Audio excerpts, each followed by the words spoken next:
Stop chasing, start attracting. Have you ever noticed that the more desperately you chase something, the more it seems to slip out of reach? You push harder, you give it your all, you pursue your dreams with everything inside of you.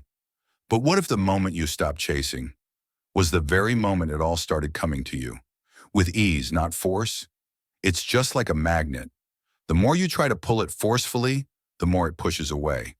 But if you simply let go and allow it, that same magnet draws things toward it naturally and effortlessly. The lesson? The more you relax and trust, the more life begins to align. When you release the tension of trying to force outcomes, you invite flow. And in that flow, the things you've long been seeking begin to find their way to you, without struggle. If this message spoke to you, give the video a like and share it with someone who needs it. Subscribe for more Stoic-inspired insights on purpose, clarity, and inner peace. Thanks for being here. Let's keep growing together. Part 1. Detach from the outcome. Let go to move forward. Imagine this. You plant a seed, water it daily, place it in sunlight, but instead of waiting patiently, you keep digging it up, checking its growth. Would it ever sprout? Of course not. The seed needs time, space, and trust to grow. And yet in life, we often forget this truth. We treat our goals like that seed, constantly digging, checking, pushing, demanding instant results. But here's the paradox. The more you fixate on the outcome, the more you block its arrival. The more you chase something with tension and desperation, the more resistance you create.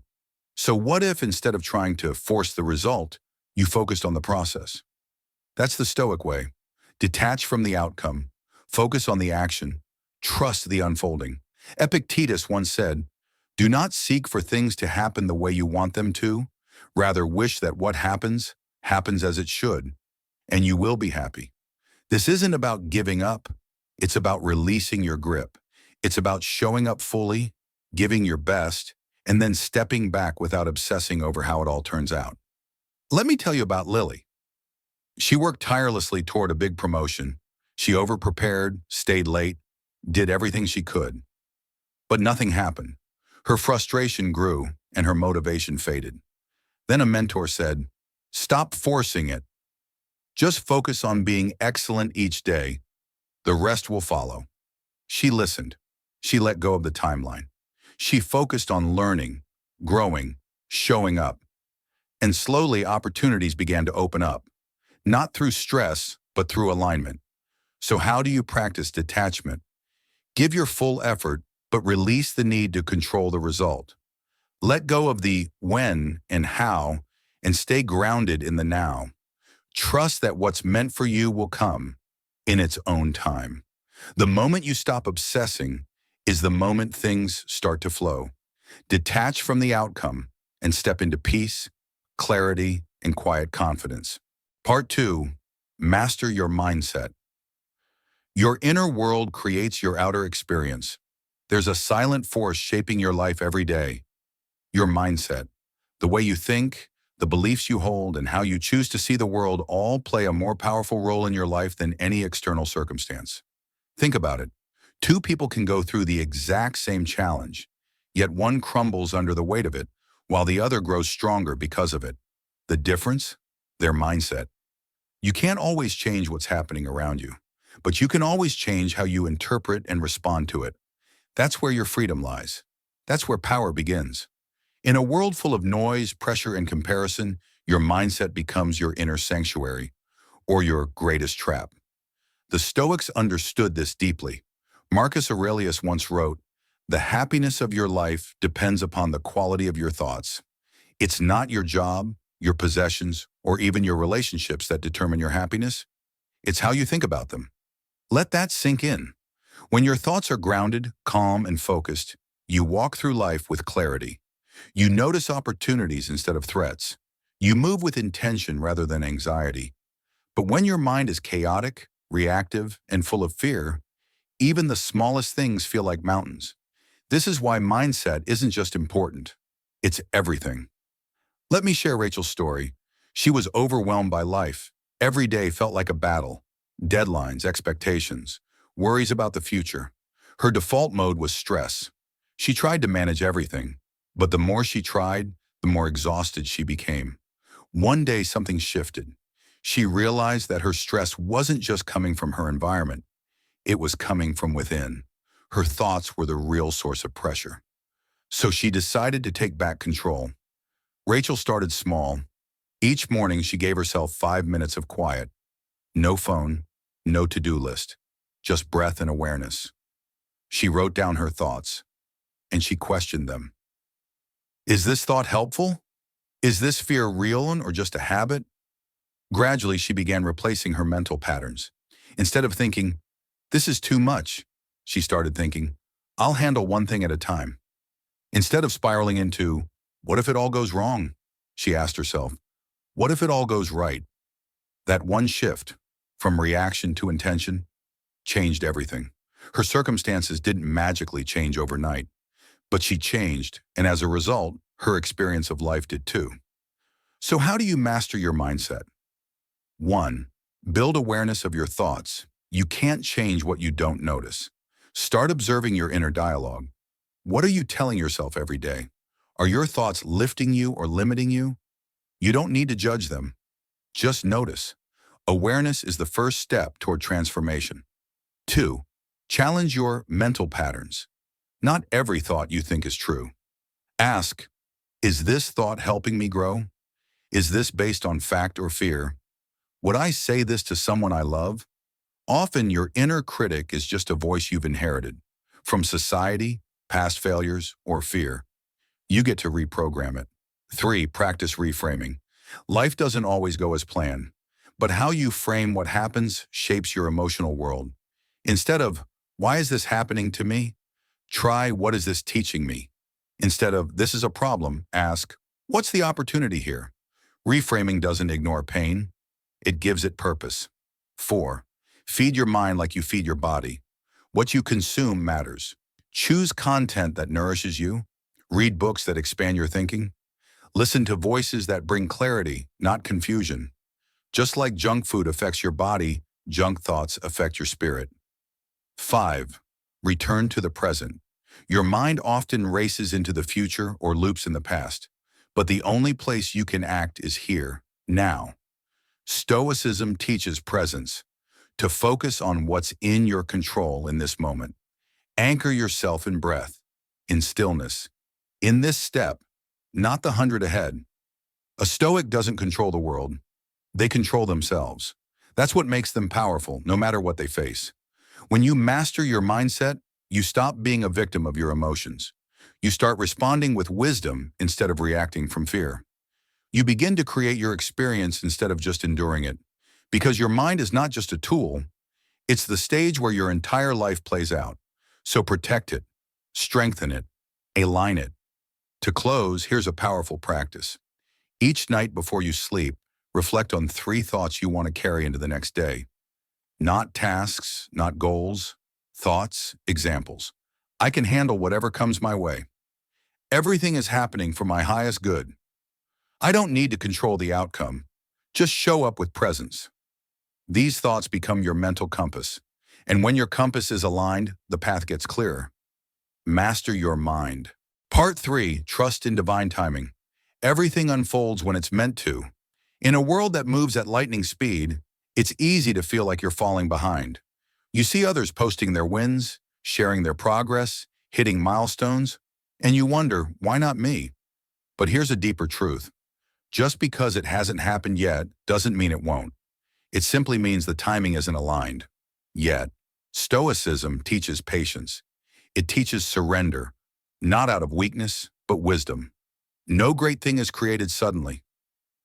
Epictetus, nothing worth having appears overnight. Growth takes time. Mastery takes time. Healing takes time. But our modern culture trains us to crave the shortcut, the instant fix, the 5-step plan to overnight success. The Stoics invite us to zoom out, to see life not as a race but as a rhythm. Let's take Sophie as an example. She wanted success, fast. She worked nonstop, networked aggressively, stayed up late researching, optimizing, doing everything right. But despite all her efforts, the breakthrough didn't come. She became frustrated, questioning her worth, her strategy, her timing. Then one day she paused. She asked herself, what if it's not that I'm failing, but that I'm being prepared? That small reframe changed everything. She stopped rushing and started building. She focused on learning, improving her craft, deepening her presence, and eventually, without forcing it, the opportunity showed up. Not because she chased it harder, but because she became ready. So what does it mean to trust in divine timing? 1. Surrender the timeline. You can't always control when things happen, but you can trust that they will, when the time is right. Delay doesn't mean denial. Sometimes it means preparation. 2. Prepare quietly. What you build in silence becomes visible at the right time. Keep refining. Keep showing up. Keep becoming the version of you who's ready to receive what you're asking for. 3. Detach from urgency. Urgency often comes from fear. The fear of missing out, falling behind, or not being enough. But life doesn't operate on fear. It flows with trust. Nature teaches this beautifully. A tree doesn't rush to bloom. It follows the rhythm of the seasons. It doesn't panic in winter. It trusts that spring will come. So must we. There's wisdom in the wait. Stillness isn't stagnation, it's preparation. When you trust divine timing, you stop rushing your journey. You begin to see each step as sacred, even the slow ones. So breathe. You are not late. You are right on time. Keep walking, and life will meet you where you are. Part 4. Act with purpose, not desperation. Move because it feels right, not because you're afraid. There's a subtle difference between movement and meaningful movement. Many people are busy, but not all are moving forward. The difference? Purpose. When you act out of desperation, your energy is frantic. You chase, you scramble, you operate from fear, and fear repels. But when you act from purpose, your energy becomes grounded. You know your why, you move with direction, and that energy attracts. Epictetus reminds us, first say to yourself what you would be, and then do what you have to do. It starts with who you are, not what you want. Clarity creates consistency, and consistency creates results. Take Jack. He was constantly seeking new opportunities, pitching ideas, sending emails, hustling hard. But nothing was landing. Something was off. After reflecting, he realized he was acting from fear. Fear of failure, fear of falling behind, fear of being unseen. Once he reconnected with his deeper purpose and values, everything shifted. He stopped chasing and started choosing. Choosing aligned actions, choosing the right opportunities. And in time, what once felt blocked began to open. Here's how you act with purpose. Know who you want to be. What are your core values? What vision guides your decisions? Move with intention. Every action doesn't need to be fast. It needs to be true. Release the need to prove yourself. Your worth isn't in external validation. It's in inner alignment. Desperation is loud, but purpose is quiet and unmistakable. When you act with intention, the world feels it and responds. Part 5, let go of control. You were never meant to hold it all.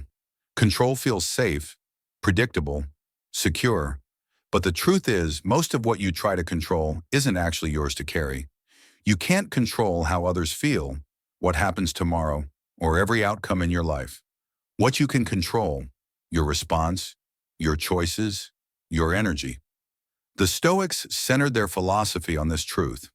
Freedom is the only worthy goal in life. It is won by disregarding things that lie beyond our control. Epictetus.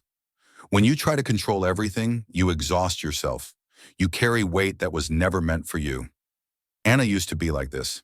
Every detail, every conversation, every plan, she tried to micromanage it all. And when things didn't go her way, she spiraled. Eventually, she realized the stress wasn't from life. It was from her resistance to life. She made a decision to master herself instead of trying to master everything else. She focused on her daily habits, her reactions, her thoughts. And as she softened her grip on everything else, life began to flow more easily. To let go of control, focus on what's yours to manage and release the rest. Stop reacting from fear. Respond from awareness. Trust that life knows more than your mind sometimes can. Letting go isn't weakness, it's clarity. It frees you to move with more lightness, grace, and resilience. Control less, flow more. Part 6. Embody the energy of abundance. You already have more than you think. Abundance isn't just about what you have. It's about how you see what you have. A scarcity mindset says, I don't have enough. An abundant mindset says, what I have is already meaningful, and more will come. The moment you shift from lack to gratitude, your entire world begins to expand. Epictetus wrote, wealth consists not in having great possessions, but in having few wants. James used to chase success as if it were a finish line.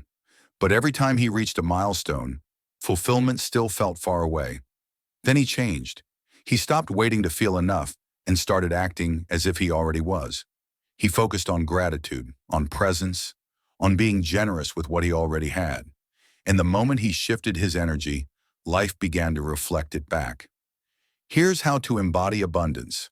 Practice daily gratitude. Write down 3 things you already have that matter. Act like it's already yours. Walk with the posture of someone who trusts that life provides. Give more. The fastest way to feel abundant is to become a source of abundance for others. Abundance isn't out there. It starts in here. When you align with it, it begins to surround you. Part 7. Take aligned action, then let go. Work from faith, not fear. There's a simple but powerful truth. Your job is the action. The result is not your responsibility. Many people believe that if they just push harder, worry more, and work longer, things will happen faster. But life doesn't respond to pressure. It responds to alignment. Seneca put it beautifully. Effort and patience will achieve more than force and anxiety. Grace worked herself into burnout trying to grow her business. Her energy was constant hustle, fear, and tension. Nothing moved. Then her mentor told her, take the action that feels aligned and then let go. So she did. She shifted her focus to building intentionally, not urgently. And with time, her results started arriving effortlessly. To practice aligned action, move from clarity, not chaos. Take steps that match your purpose. Be patient. Let life respond to your energy, not your pressure. Release the outcome. Trust that what's meant for you is already in motion. Your role is to take action rooted in presence, then release the need to micromanage the timeline. When you move with alignment and faith, success often arrives, not through force, but through flow.